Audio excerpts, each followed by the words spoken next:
Assalamualaikum warahmatullahi wabarakatuh. Perkenalkan, saya Vira Agustin, NIM 1830 108083 dari BKC semester 6. Baik, di sini saya akan membahas materi bimbingan klasikal tentang manajemen waktu. Kesengsaraan manusia bukan karena berkurangnya harta, tetapi karena membiarkan waktu berlalu tanpa makna. Waktu itu bagaikan pedang. Jika kamu tidak memotongnya, maka dia akan memotongmu. Dan yang pertama, waktu. Apa itu waktu? Waktu adalah salah satu nikmat tertinggi yang diberikan Allah kepada manusia. Waktu adalah salah satu titik sentral kehidupan.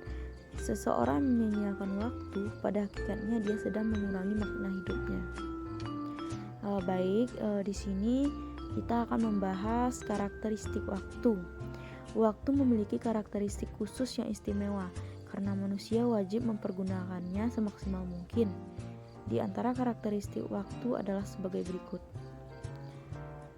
Yang pertama, cepat habis. Waktu berjalan laksana awan dan lari bagaikan angin. Baik waktu senang maupun saat susah atau duka cita.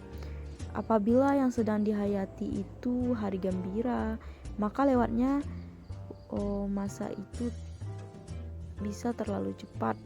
Sedangkan jika yang dihayati itu adalah waktu yang prihatin, maka lewatnya masa-masa itu terasa lambat. Yang kedua, waktu yang telah habis tidak akan kembali dan tidak mungkin dapat diganti. Inilah ciri khas dari waktu, dari berbagai karakteristik khusus waktu.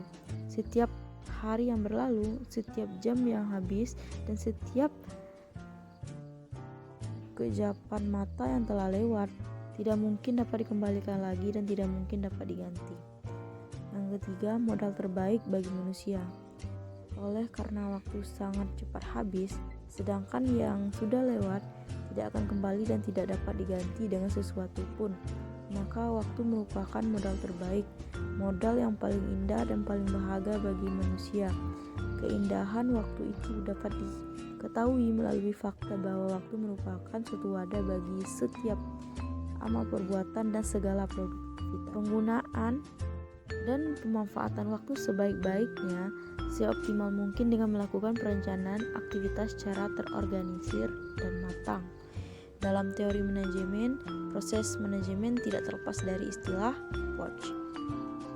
Yang pertama, planning, organizing, executing, controlling, evaluating. Di sini ada tips manajemen waktu. Yang pertama, gunakan alat bantu manajemen waktu.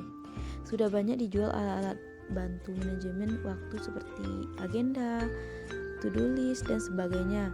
Dari yang berbentuk buku hingga alat elektronik seperti PDA, smartphone, tablet PC. Gunakan alat tersebut. Jangan ragu untuk menggunakan karena alat tersebut sangat membantu kita mengatur waktu. Yang kedua, prediksi berapa lama waktu yang diperlukan untuk menyelesaikan tugas.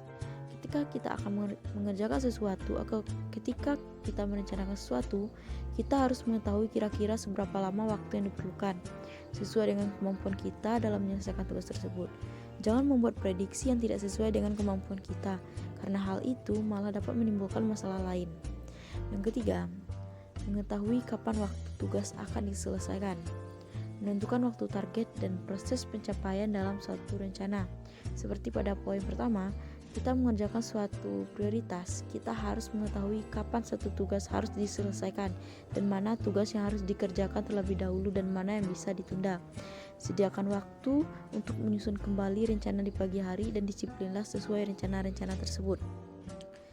Selanjutnya, kita tidak bisa mengerjakan dua tugas dalam waktu bersamaan. Fokus.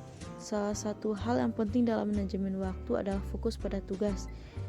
Kita tidak akan bisa mengerjakan dua atau lebih tugas sekaligus dengan tingkat perhatian yang sama, yang mungkin bisa dikerjakan dengan multitasking.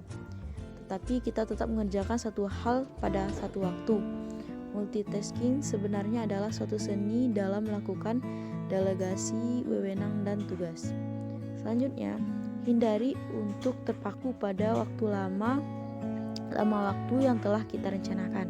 Ketika kita merencanakan untuk menyelesaikan suatu tugas di dalam waktu 3 jam, hindari kita untuk selalu terpaku pada waktu 3 jam itu untuk menyelesaikannya. Jika kita menyelesaikannya dalam waktu 2 jam akan lebih baik, sehingga kita bisa melanjutkan tugas selanjutnya. Dan yang terakhir, keep it simple. Tips manajemen waktu yang lain adalah selalu bersikap efisien. Jangan melakukan sesuatu yang bisa membuat rumit atau susah yang malah menghabiskan waktu. Jika suatu tugas dapat dibuat sederhana, mengapa kita harus dibuat sulit? Mudahkan, maka kita akan menentukan waktu yang lebih banyak. Dan terakhir, cara membuat jadwal yang baik.